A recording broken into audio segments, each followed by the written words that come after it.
शेख सदी ने जिंदगी का ज्यादातर हिस्सा इल्म हासिल करने और सैर व सियाहत में गुजारा। गुलिस्तान और बोस्तान उनकी मशहूर किताबें हैं। शेख सदी और बोस्तान में फरमाते हैं कि एक किसान जंगल से गुजर रहा था कि शदीद बारिश की वजह से पूरे जंगल में बहुत कीचड़ था। जंगल से गुजरते हुए किसान का गधा कीचड़ में फंस गया।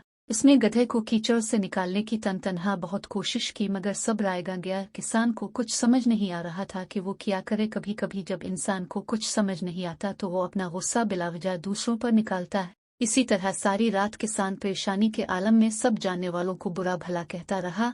इसकी जुबान से ना दुश्मन बचा, ना दोस्त और ना ही बादशाह, क्योंकि जंगल बादशाह की सल्तनत का हिस्सा था। इत्तेफाकना बादशाह का अपने गुलामों के साथ जंगल से गुजर हुआ। सब ने सुना कि एक किसान बादशाह को बुरा भला कह रहा है। अचानक किसान की नजर बादशाह पर पड़ी। वो बहुत परेशान हुआ कि बादशाह ने सब कुछ सुन लिया, अब इसका अंजाम बहुत बुरा होगा। इसी वक्त गुलामों ने बादशाह के कान भरना शुरू कर दिए। एक बोला कि बादशाह, इस शख्स की गर्दन तलवार से आड़ा दी जाए, क्योंकि इसने आपकी शान में गुस्ताखी की है।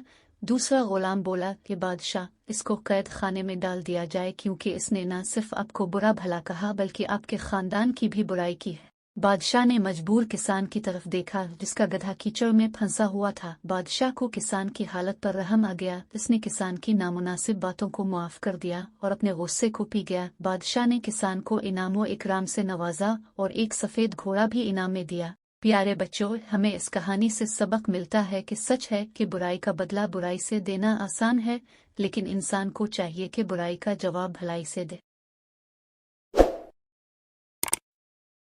तो बच्चों, कैसी लगी कहानी? अब हमें लाइक और सब्सक्राइब करो ना। शुक्रिया।